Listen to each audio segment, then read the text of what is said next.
क्या गोविंदा गुण गाइए रे ताथे, भाई पाइये परम निधान। ऊंकारे जग उपजे, विकारे जग जाई। अनहद बेन बजाई करी, रह्यो गगन मठ छाई। झूठे जग बहकाई रे, क्या जीवन की आस। राम रसायन जिन पिया, तिनको बहुरी न लागे प्यास। अर्ध खिन जीवन भला, भगवंत भक्ति सहेत। कोटि कलप जीवन बिरथा, नाहि न हरिसु हेत। संपत्ति देख न हर्षिए, विपत्ति देख न रोए। ज्यों संपत्ति त्यों विपत्ति है, करता करे सो होए। सर्ग लोक न बांचिए, डरिए न नरक निवास। होना था सो हो रहा, मनहु न कीजे झूठी आस। क्या जप क्या तप संयमा, क्या तीर्थ व्रत स्नान।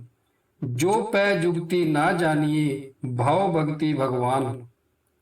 सुन्नी मंडल में खोज ले, परम ज्योत प्रकाश। तहुआ रूप न रेख है, बिन फूलनी फूल्यो रे आकाश। कहे कबीर हरि गुण गाय ले, सतसंगति हृदय मंझार। जो सेवक सेवा करे, ता सगी रमे रे मुरार। संत कबीर साहब इस पद में कह रहे हैं कि अंतर में शब्द धुन को सुनने को संतों ने प्रभु का गुणगान करना कहा है। इस पद में कबीर साहब परमार्थी को संबोधित करते हुए कहते हैं कि प्रभु का गुणगान कर लो, उसी के द्वारा जीवन प्रभु के धाम में पहुंचकर परम आनंद का अथाह भंडार प्राप्त करता है। और जीव जब तक प्रभु के धाम में नहीं पहुंचा, तब तक वह संसार में आनंद से नहीं रह सकता।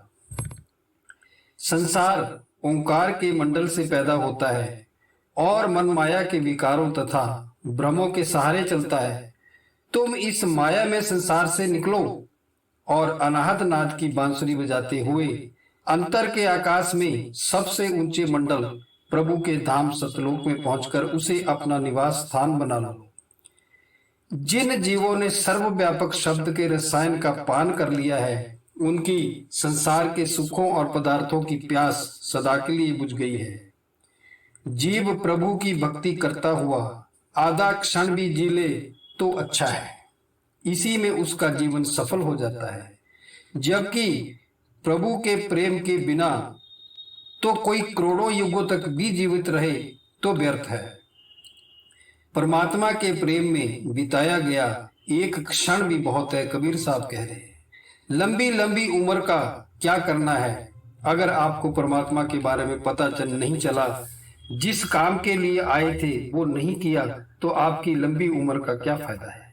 तुम्हें चाहिए कि सुख और दुख को, संपत्ति और विपत्ति को, स्वर्ग और नरक को एक समान समझो। न तो सुख में उलझो, न दुख में उलझो, न संपत्ति में उलझो, न विपत्ति में उलझो। स्वर्ग और नरक की इच्छा ना करो, सबको एक समान मानो। परमात्मा का किया ही सब कुछ होता है, उसके विधान के अधीन तुम्हारे प्रारब्ध के अनुसार जो होना था वही हो रहा है। मन में किसी प्रकार की झूठी आशा ना रखो। यदि परमात्मा की भक्ति और उससे प्रेम करने की सही युक्ति वक्त के सतगुरु से नहीं जानी, तो फिर तप करना, जप करना, संयम आदि के रूप में तरह तरह की जो बहिर्मुखी भक्ति है वो व्यर्थ है, उसका कोई फायदा नहीं है। शून्य मंडल में पहुंचो और परम ज्योत परमात्मा के प्रकाश की खोज करो। वहां कोई आकार नहीं है, फूलों के बिना ही आकाश खिला हुआ है, सुनहरे प्रकाश में नहाया हुआ है। मेरा तो तुझसे यही कहना है कि मन को संतों की संगति में रखो और प्रभु का गुणगान करो। गुरु का दास बनकर प्रेम और लगन के साथ जो उसकी सेवा करता है, उसकी बताई हुई नाम भक्ति करता है और परमात्मा के अंग संग रहता है, सदा उसका सहाई होता है। गुरु हमेशा उसके साथ होता है।